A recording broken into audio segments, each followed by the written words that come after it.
지난 2일 대구 경상여고에서 발생한 가스 흡입 사고의 원인이 아직도 밝혀지지 않고 있습니다. 인근 주민들 사이에서도 불안감이 커지고 있습니다.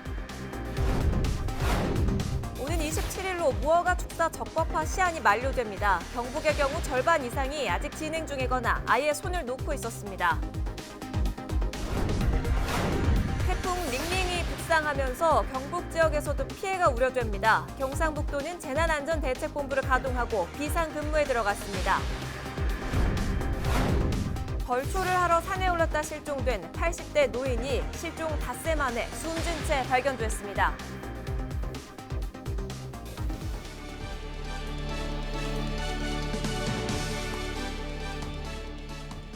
시청자 여러분 안녕하십니까? 헬로티비 대구 경북 뉴스입니다.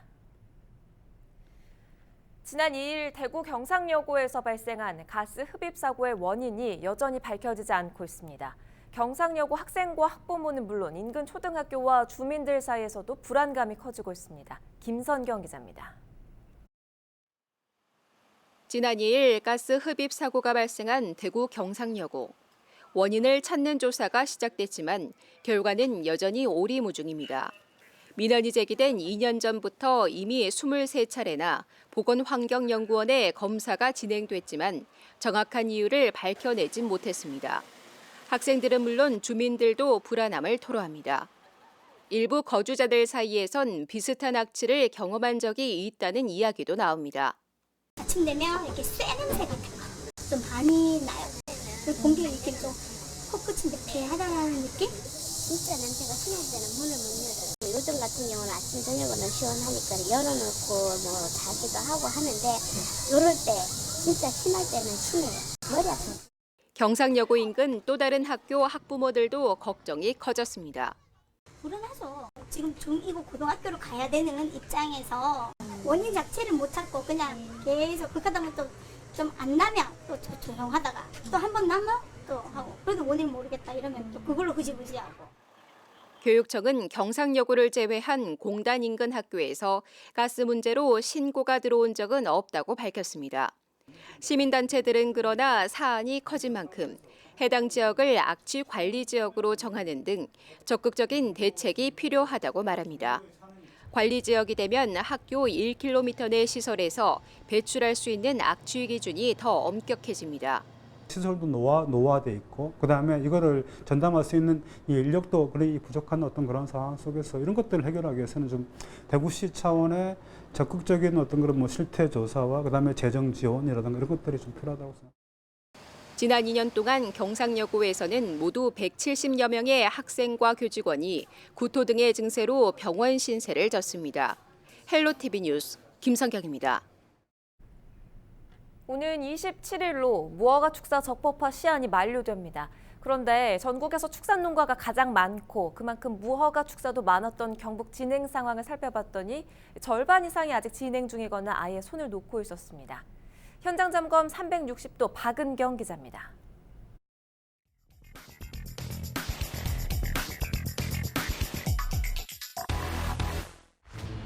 한 20%, 30%? 주민 동의서도 받아오라 그래요. 주변 토지에 동의서도 받아오라 그래요. 그럼 뭐 이거 축산하지 말라는 소리죠. 지금 축산 기반이 무너지는 거죠, 그냥.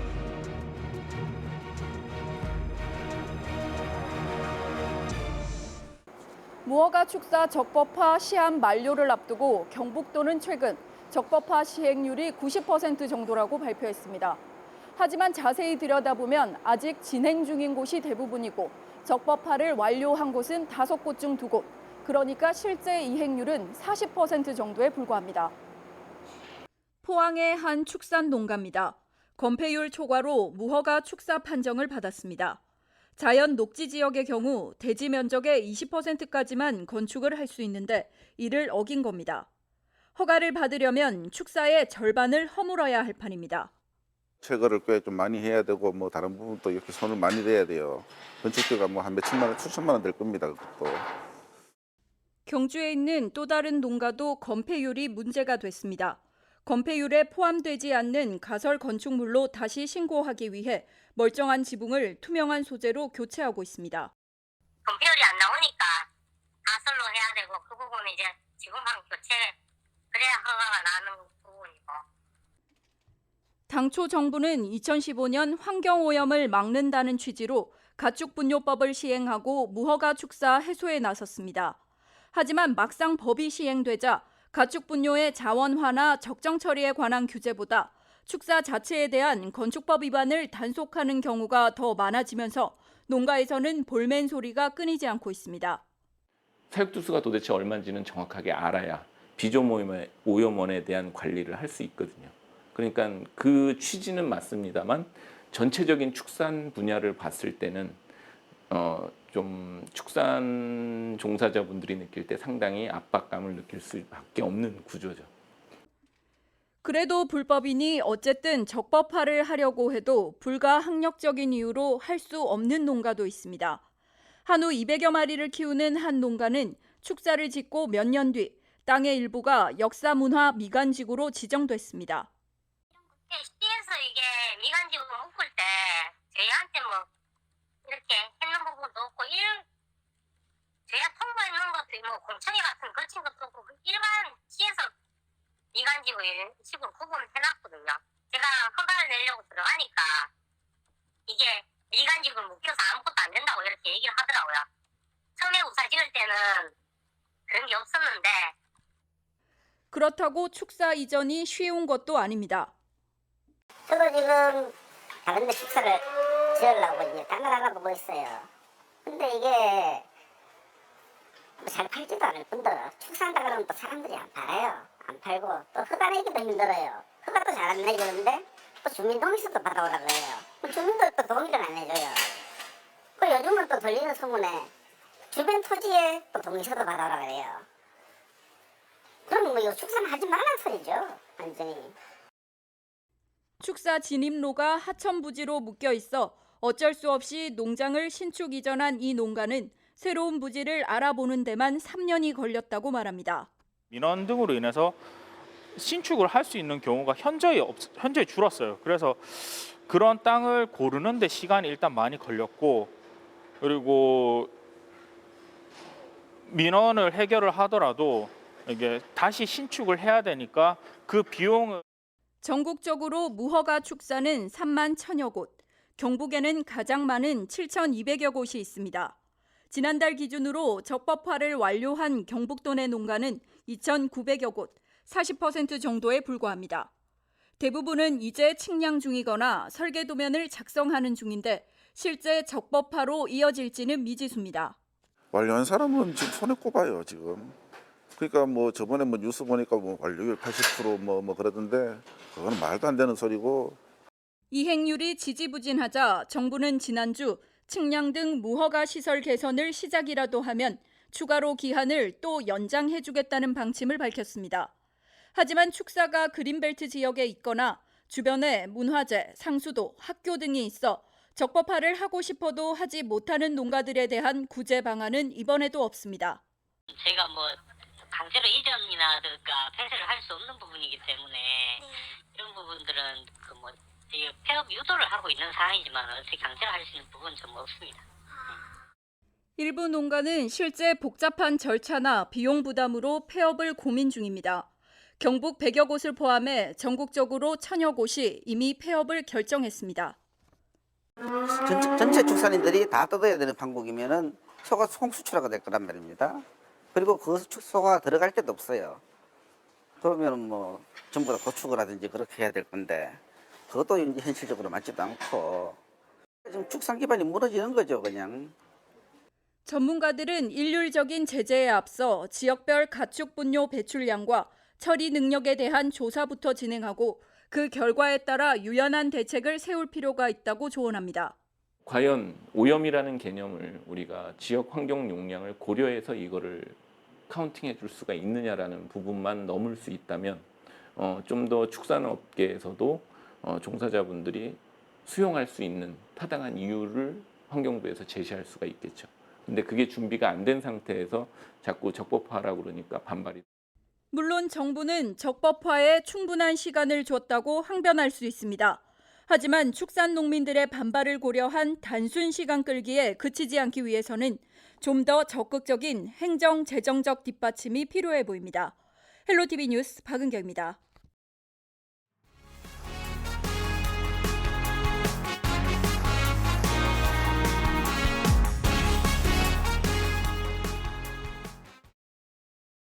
제13호 태풍 링링이 한반도를 향해 올라오고 있습니다. 이번 주말 전국에 영향을 미칠 것으로 보이는데요. 역대급 태풍이었던 뿌라비룬이나 곰파스 등과 유사할 것으로 예측돼 각별히 주의를 하셔야겠습니다. 전현매 기자가 정리했습니다. 거대한 몸집의 태풍 링링이 우리나라 해상으로 가까이 다가왔습니다. 7일 자정 서귀포 남서쪽 해상까지 올라와 7일 오전 6시쯤에는 목포 부근에 다가설 것으로 보이고 7일 낮 12시쯤 군산 인근, 오후 6시쯤 평양을 지나 8일 오후 러시아를 향해 빠져나갈 것으로 전망됩니다. 링링은 중형급의 매우 강한 태풍으로 초속 40에서 45m의 세찬 바람이 불 것으로 예상됩니다. 나무가 뿌리채 뽑히거나 전봇대가 쓰러지고 지붕이 날아갈 정도의 위력입니다. 또 제주도와 남해안에는 최고 200mm, 중부지방과 전라도에는 최고 100mm의 폭우가 쏟아질 것으로 보여 철저한 대비가 필요합니다. 2일 발생해서 오늘 현재 6일이니까 나흘밖에 되지 않았는데 그 강도가 지금 매우 강한 상태거든요.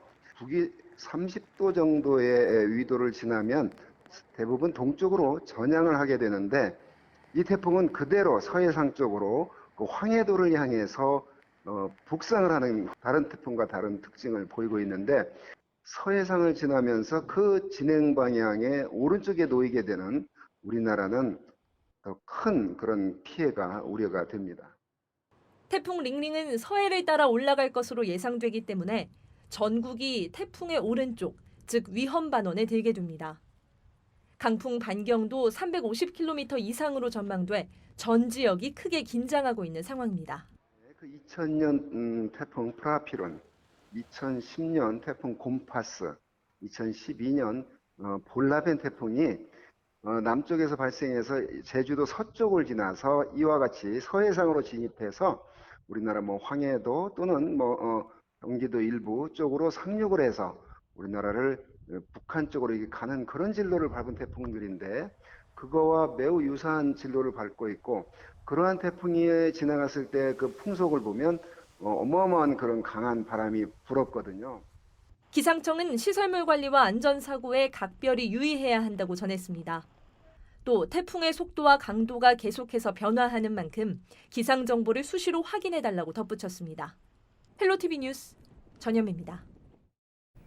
강력한 바람을 동반한 태풍 링링의 북상으로 경북 지역에서도 피해가 우려됩니다. 경상북도는 재난안전대책본부를 가동하고 비상근무에 들어갔습니다. 홍정표 기자가 보도합니다. 현재 태풍 링링의 세력은 지난 2010년 한반도를 관통한 태풍 곰파스보다 더 강한 상황입니다. 가을 장마 후 들이닥친 강력한 태풍으로 더 큰 피해가 우려됩니다. 약해진 지반으로 산사태나 축대 붕괴 가능성이 높습니다. 경상북도는 태풍 피해 예방을 위해 지난 수요일부터 대책 마련에 나섰습니다. 도내 23개 시군과 연계해 인명피해 우려지구와 침수 우려, 취약도로, 하천 둔치 주차장 등 237개소에 대한 순찰 활동을 강화했습니다. 아울러 안전사고나 인명피해가 우려되는 공동주택, 노후가옥 등 취약시설에 대해서도 재점검하고 있습니다. 농작물 피해 예방, 수해 우려지구 순찰, 인명피해 예방을 위해 현장 예찰 활동을 강화하고 근무자 정위치를 통해서 피해 예방에 최선을 다하겠습니다. 각 지역 농가도 비상입니다. 밭작물은 강풍에 대비해 세너 포기씩 묶어주거나 넘어지지 않도록 지지를 설치하는 등 태풍에 대비하고 있습니다. 과일 같은 경우에는 낙가를 방지하기 위한 지주먹을 설치를 해주시고 시설 하우스 같은 경우에는 문을 꼭 잠그셔서 강풍에 의한 피해가 없도록. 경북 재난안전대책본부는 경북 지역은 비보다는 강풍에 의한 피해가 우려된다며 철저한 대비를 당부했습니다. 도내 23개 시군에서는 부단체장과 피해 발생 시 신속한 복구를 위해 관련 부서는 24시간 대기하도록 했습니다. 이번 태풍은 가을철에 북상하고 있어 농작물 수확 시기와 맞물려 큰 피해가 우려되고 있습니다. 헬로티비 뉴스 홍정표입니다. 태풍이 다가오면 해안가는 말 그대로 비상입니다. 집채만한 파도가 밀려오는가 하면 거센 바람을 그대로 맞게 되는데 그만큼 대비를 철저히 하셔야겠습니다. 차선영 기자입니다. 태풍이 휩쓸고 간 해안가, 주변 상가와 시설물은 부서졌고 쓰레기와 바닷속 해초들은 육지로 떠밀려왔습니다. 태풍이 가까이 오면 특히 해안가의 대비가 필요합니다. 바다에서 육지 쪽으로 강한 바람이 부는 경우가 많기 때문입니다. 지난 2010년에 있었던 태풍 곰파스의 경우 전남 신안군에서 초속 52m의 바람이 불었는데 콘크리트 건축물이 붕괴될 수 있는 세기였습니다. 중형급 이상의 태풍이 올 경우 해안가에선 달리는 기차가 전복될 수 있는 세기인 보통 초속 35에서 45m의 바람이 몰아칩니다. 해안가 주변에 날아갈 수 있는 시설물은 단단하게 고정해야 합니다. 태풍이 북상한다는 예보가 발표되면 선박은 단단하게 고정하거나 무트로 올리고 어구나 어망 등은 옮기는 것이 좋습니다. 양식장에서도 강한 비바람에 피해가 없도록 대비해야 합니다. 해안가 주변을 거니는 것도 전기 감전 등의 위험이 있기 때문에 피해야 합니다. 전기 시설 같은 게 많기 때문에 사실은 우리가 잘 모르고 침수된 지역을 걸어가다가 감전사하는 경우도 종종 있거든요. 그래서 해안가 주변에서는 웬만하면 이렇게 좀 다니시지 않는 게 제가 보기에는 피해를 줄일 수 있을 것 같고요. 차량 운행도 해안가 같은 경우에는 좀 태풍이 상륙했을 때는 좀 자제해 주시는 게 필요할 것 같습니다. 태풍 특보가 내려지면 태풍이 가까이 오지 않았더라도 너울이 밀려와 순식간에 휩쓸릴 수 있는 만큼 해안가에서 멀리 떨어진 곳으로 피하는 등 주의해야 합니다. 해안가 주변 건물의 경우 분리 가능한 시설물은 미리 철거하고 건물의 입구와 지하실 통로엔 차수판을 설치하거나 모래 주머니를 쌓아 바닷물이 들어오는 것을 예방하는 것도 태풍 피해를 줄일 수 있는 방법입니다. 바닷물의 수위가 높아져 침수와 해일 피해가 발생할 수 있어 해안가에 주차한 차량은 미리 안전하고 높은 지대로 옮겨야 합니다. 헬로티비 뉴스 차선영입니다. 이번 태풍 링링은 순간 최대 풍속이 초속 55m에 이를 것으로 예상되는데요. 초속이라고 하면 실제로 어느 정도 위력인지 가늠하기 어려우시죠? 취재기자가 서울의 한 안전체험관을 방문해 태풍의 위력을 직접 체험해봤습니다. 김진재 기자입니다. 초속 10m의 바람이 불자 옷이 바람에 휘날리지만 우산을 사용하기에는 무리가 없습니다. 초속 20m가 되자 우산을 쓴 채 비바람을 견디기 어려워집니다. 실제 도심이라면 건물 간판이 떨어져 나갈 수도 있는 세기입니다. 초속 30m의 강풍에는 우산이 소용없습니다. 몰아치는 비바람에 눈을 뜰 수도 몸을 제대로 가누기도 어렵습니다. 네, 초속 30m 바람인데요. 얼굴을 들 수가 없고 안경도 날아갔습니다. 실제로 초속 30m의 바람이 불 경우 나무가 뿌리채 뽑히고 주택이 붕괴될 가능성도 있습니다. 잠시나마 강한 바람을 체험한 아이들은 태풍의 위험성을 실감합니다. 진짜 무서울 것 같아요. 실제로 오면 절대 밖에 안 나갈 것 같아요. 실제로 태풍이 오면은 진짜 위험하고 무서울 것 같아요. 태풍의 영향을 받는 동안에는 휘날리는 물건이나 떨어진 간판에 부상을 입을 수 있는 만큼 야외 활동을 자제하는 등 주의가 필요합니다. 바람이 불어서 간판이 떨어지거나 아니면 비 때문에 빗물에 휩쓸릴 수 있습니다. 안전한 집에서 대기하시는 게 좋고요. 창문을 잠궈주시고 그리고 필요하다면 창문 테두리에다가 테이프를 발라주신 것도 좋겠습니다.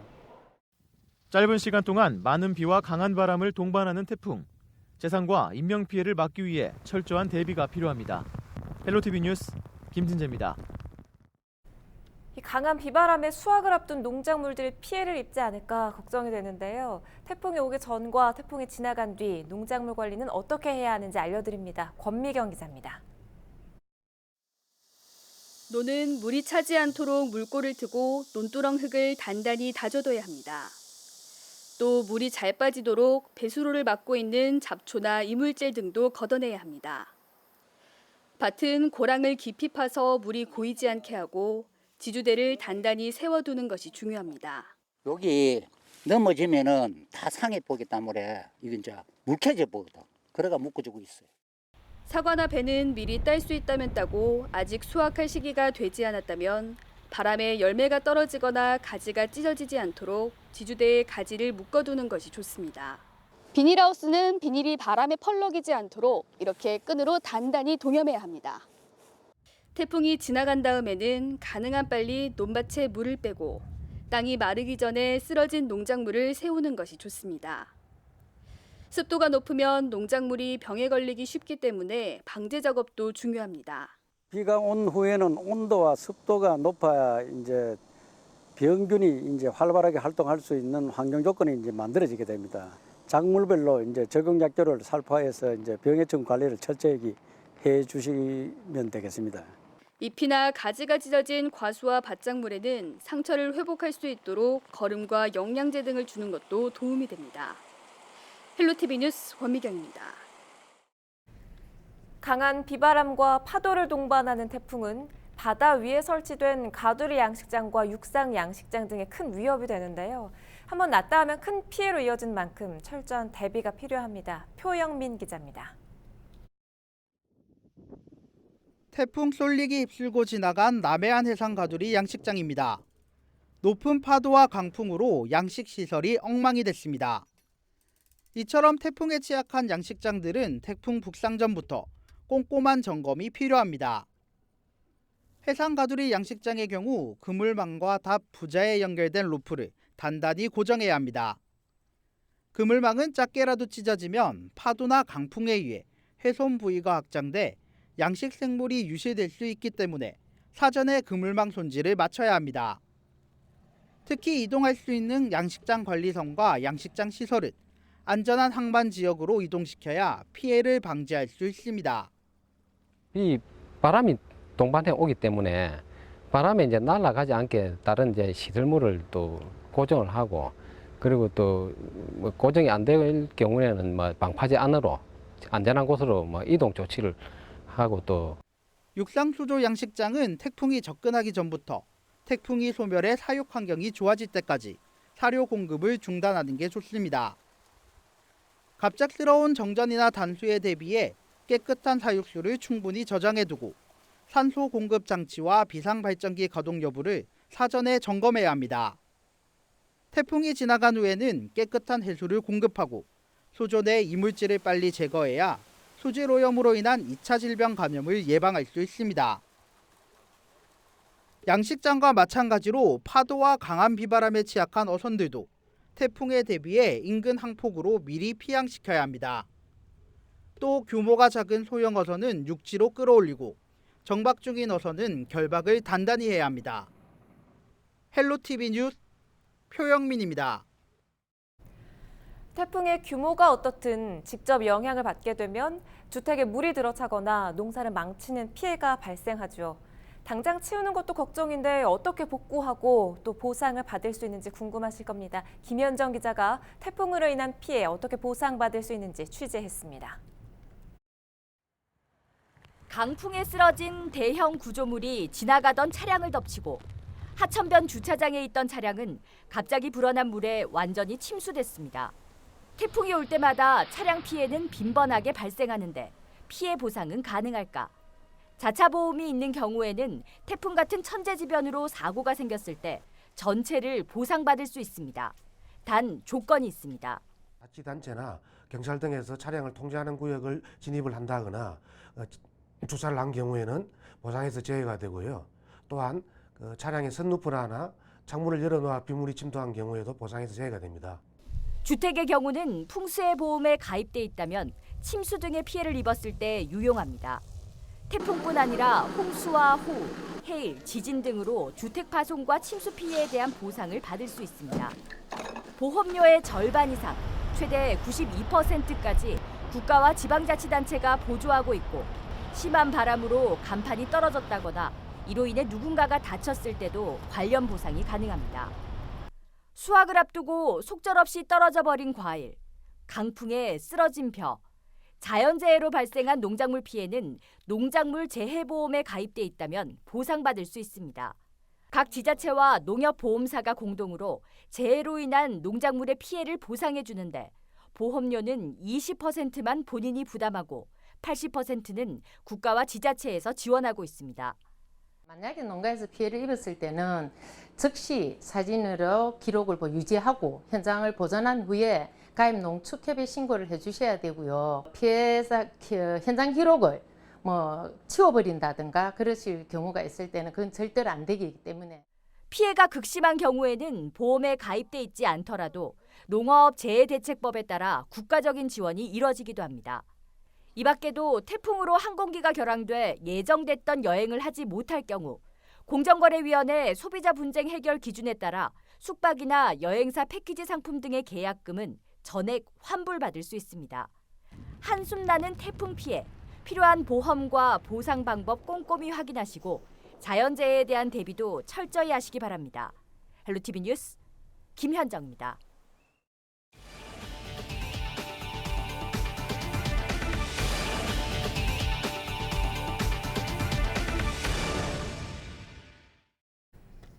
벌초를 하러 산에 올랐다 실종된 80대 노인이 실종 닷새 만에 숨진 채 발견됐습니다. 대구 달성경찰서는 6일 오전 10시 10분쯤 실종 지점으로부터 3km가 떨어진 계곡에서 82살 A씨의 시신을 발견했습니다. A씨는 지난 1일 오후 벌초를 위해 가족들과 함께 산에 올랐다 실종됐습니다. 주말인 7일 대구와 경북도 제13호 태풍 링링의 영향권에 들 전망입니다. 대구기상청은 태풍 링링이 7일 새벽 한반도를 북상하면서 전국에 강한 비바람이 몰아칠 것으로 내다봤습니다.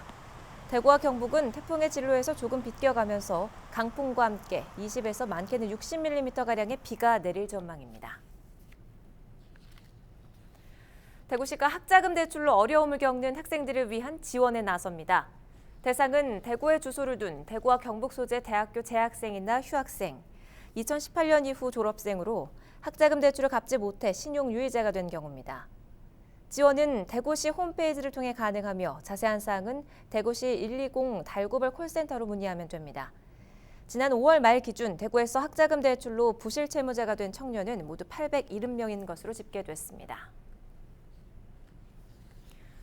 고려인삼 시군협의회 회장 도시인 영주시가 6일 파주시에서 총회를 열었습니다. 이날 회의에는 농림축산식품부 관계자와 한국인삼협회, 전국임산주산지 시장 군수들이 참석했습니다. 협의회는 고려인삼 홍보 마케팅비 국비 지원과 중앙정부의 고려인삼 해외시장 개척에 대해 건의했으며 해외 푸드페어 참여 방안 협의, 풍기 세계 인삼 엑스포 개최에 따른 협조 요청으로 진행됐습니다. 영주시는 시군협의회 노력을 당부하면서 중앙정부의 정책 개발과 지원을 요청했습니다.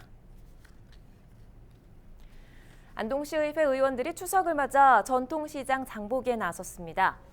지난 4일 의원들과 의회 사무국 직원들은 구시장을 방문해 제수용품과 생필품을 사고 시장에서 점심 식사를 했습니다. 또 상점을 돌며 상인들을 격려하고 애로사항을 청취했습니다.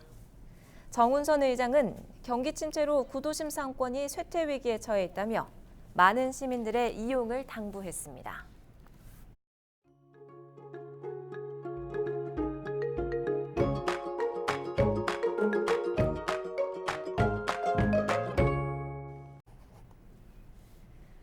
제13호 태풍 링링의 영향권에 들면서 비가 내리겠습니다. 우리 지역에는 20에서 많게는 60mm의 비가 예보돼 있는데요. 비와 함께 강한 바람이 불어 피해 없도록 대비를 잘 하셔야겠습니다. 자세한 날씨입니다.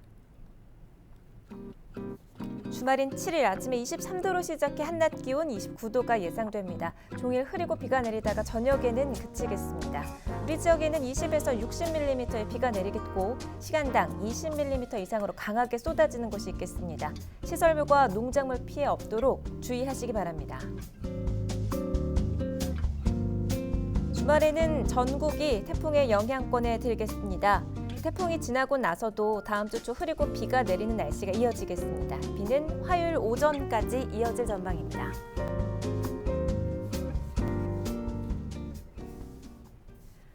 이상으로 뉴스를 모두 마칩니다. 저희는 언제나 여러분 곁에 있겠습니다. 지금까지 시청해주신 여러분 고맙습니다.